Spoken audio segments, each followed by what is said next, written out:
Hey guys, first of all जय हिंद to all. आज है 30 नवंबर और आज था RWA पे संडे का लाइव मॉक। उम्मीद कर रहा हूँ कि आपने लगा लिया होगा, तब भी आप वीडियो पे आए होंगे। तो हम बात कर लेते हैं अच्छे से कि आज के मॉक का लेवल कैसा था, और हम ये बात भी कर लेंगे आज के मॉक के according category wise safe score कितना होना चाहिए, जिससे ये क्लियर हो जाता है कि अगर आप आज के मॉक के अंदर इतना स्कोर कर रहे होगे तो आप एग्जाम में भी 101% अच्छा करके ही आने वाले हो। तो स्टार्ट कर लेते हैं वीडियो को। हम बात कर लेते हैं general, EWS, OBC, SC, ST category का। हम बात करेंगे मेल के लिए, हम बात करेंगे फीमेल के लिए। तो अभी हम स्टार्ट कर लेते हैं कि आज के मॉक का लेवल कैसा था। बात कर लेते हैं सब्जेक्ट वाइज। पहले हम बात कर लेते हैं रीजनिंग की। तो रीजनिंग में आज के मॉक के अंदर आपका स्कोर मिनिमम 22 मार्क्स होना चाहिए था। अगर आप 22 मार्क्स लेके आ रहे हो आज के मॉक के अकॉर्डिंग, तो आप एग्जाम में हो सकता है कि 25 में से 25 भी लेके आ सकते हो, क्योंकि रीजनिंग एडिक्विटी को ज़्यादा टफ नहीं आ रही है। आपकी रीजनिंग जो है एडिक्विटी ने TCS से भी लो कर दिया, ऐसा चल रहा है फिलहाल में। तो ठीक है, तो आप अगर यहाँ पे 22 क्वेश्चन कर रहे हो RWA के अंदर, तो आप एग्जाम में 101% बोल रहा हूँ कि 25 में से 25 ही करके आने वाले हो। और किसी का स्कोर आज के मौके में 22 से कम आ रहा है रीजनिंग के अंदर, तो वो भी बड़े इजीली एग्जाम में भी कम से कम 22 से 23 कर लेगा, मैं ये बता रहा हूँ। क्योंकि रीजनिंग बहुत ईजी आ रहा है और हर कोई रीजनिंग कर आएगा। रीजनिंग में आप सिली मिस्टेक्स कर रहे हो तो आपको उनको अवॉइड करना है, क्योंकि एग्जाम में बहुत सारा टाइम होता है। तो आपको हर एक क्वेश्चन को बड़े ध्यान से करना है कि गलती नहीं होनी चाहिए। जितने क्वेश्चन करो, ट्राई करो कि हर एक क्वेश्चन का आंसर सही होना चाहिए। अगर आपका आंसर नहीं निकल के आ रहा है तो आपको उस क्वेश्चन को स्किप कर देना है, फालतू में नेगेटिव नहीं करना है। और आप आंसर के बहुत क्लोज आ रहे हो तो आपको रिस्क भी लेना है, ठीक है, आंसर लगाने में, ऐसा भी है। नेक्स्ट हम बात कर लेते हैं मैथ का। तो आज के मॉक के अंदर मैथ का जो लेवल था ना ज्यादा इजी था। आज का जो मैथ था बिल्कुल लेवल वाइज था। अगर आप आज इस मॉक के अंदर 11 क्वेश्चन भी सही कर रहे हो तो भी आप एग्जाम में बड़े आराम से 13-14 करके आ जाओगे, मैं आपको ये बता रहा हूँ। क्योंकि आज का जो मैथ था मोस्टली कैलकुलेशन बेस्ड था। कुछ क्वेश्चन अच्छे भी थे लेकिन मोस्टली क्वेश्चन करने वाले थे, इसलिए बता रहा हूँ कि आप कम से कम 11 क्वेश्चन तो आप करने ही चाहिए थे। फिर से वही बोलूंगा कि आपकी जो सिली मिस्टेक्स होती हैं वो रीजनिंग या मैथ के अंदर ही होती हैं, तो आपको सिली मिस्टेक्स को अवॉइड करना है।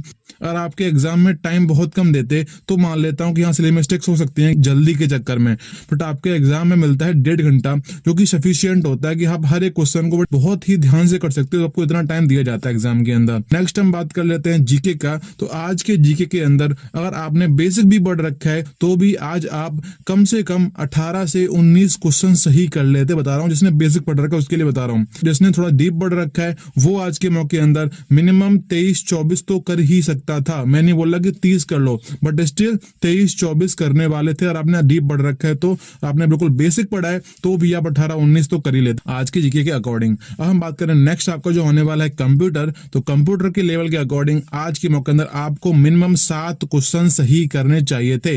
Minimum 7 question. जिसने अच्छा पढ़ रखा है तो वो 8-9 तक भी पहुंच सकता था, हो सकता है कि 10 तक भी पहुंच जाए, ठीक है, मैं ये बात कर रहा हूं। तो मैंने क्लियर कर दी आपको सब्जेक्ट वाइज। अब बात करते हैं हम कैटेगरी वाइज कट ऑफ, दोनों का साथ लेके चलते हैं, मेल फीमेल का। तो हम बात करें जनरल कैटेगरी का। अगर आप जनरल कैटेगरी से हो और आप मेल हैं तो आज के मौके अंदर आपका मिनिमम स्कोर 65 तो आना ही चाहिए था। अगर आप फीमेल हैं तो आपको मिनिमम 61 से 62 ला सकते थे अगर आप फीमेल हो तो। अगर आपका स्कोर इतना आ रहा है तो आप एग्जाम में आपका स्कोर 70 को भी टच कर सकता है। आप इस मॉक के अंदर इतना लेके आ रहे होगे तो मैं ये बता रहा हूँ, ठीक है। और आपका अगर इतना आ रहा है तो आपको कॉन्फिडेंस बहुत रखना है कि हाँ अगर मैं यहाँ पे लेके चल रहा हूँ तो वहां भी लेके आऊंगा। बट आपको ओवर कॉन्फिडेंस नहीं करना है कि मैं यहाँ पे इतना कर पा रहा हूँ तो एग्जाम में तो मैं बहुत कर दूंगा। अगर आप ओवर कॉन्फिडेंस में आ जाओगे तो आप एग्जाम में कर लोगे नेगेटिव मार्किंग, जिससे हो सकता है कि आपका एग्जाम भी ना निकले, ठीक है, बता रहा हूँ। आपको कॉन्फिडेंस रखना है बट ओवर कॉन्फिडेंस नहीं करना है, समझ के होगा आप जिस तरीके से बता रहा हूँ मैं।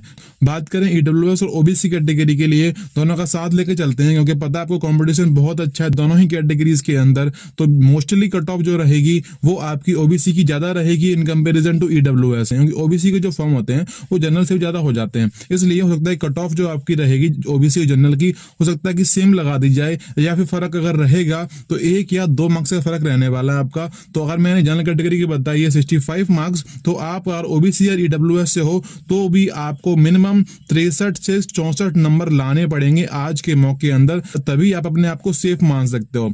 वैसे ही बता दूं फीमेल के लिए, अगर आप फीमेल हैं और कैटेगरी आपकी EWS और OBC है तो आज के मौके अंदर आपका स्कोर 59 से 60 60 नंबर ही लाना पड़ेगा और आपको लेकर चलना कि आप एग्जाम में सेफ हो या फिर नहीं हो। नेक्स्ट कैटेगरी हमारी जो आती है SC/ST कैटेगरी। अगर आप SC/ST कैटेगरी से आते हो तो आज के मॉक के अंदर अगर आपका स्कोर 56-57 भी आप लेके आ रहे हो तो आपका एग्जाम क्वालिफाई होने वाला है, क्योंकि अगर आप यहाँ पे इतना अच्छा लेके आ रहे हो तो आप एग्जाम में तो आप 65+ क्रॉस कर ही जाओगे, मैं आपको ये गारंटी दे रहा हूँ। ठीक है, बात करें फीमेल की तो फीमेल के लिए बता रहा हूँ, अगर आप फीमेल हो और आप SC/ST कैटेगरी से हो और आपका स्कोर 52-53 भी है ना तो भी आप क्वालिफाई कर जाओगे, आपको ये श्योरिटी दे रहा हूँ। तो जिस तरीके से आपको चीजें क्लियर करी हैं, मैं ये बिल्कुल नहीं बोल रहा कि कट ऑफ लग जाएगी, यही बता रहा हूँ कि आज के मॉक के अंदर कैटेगरी वाइज आपका इतना स्कोर आना चाहिए था, जो मैंने आपको क्लियर कर दिया है।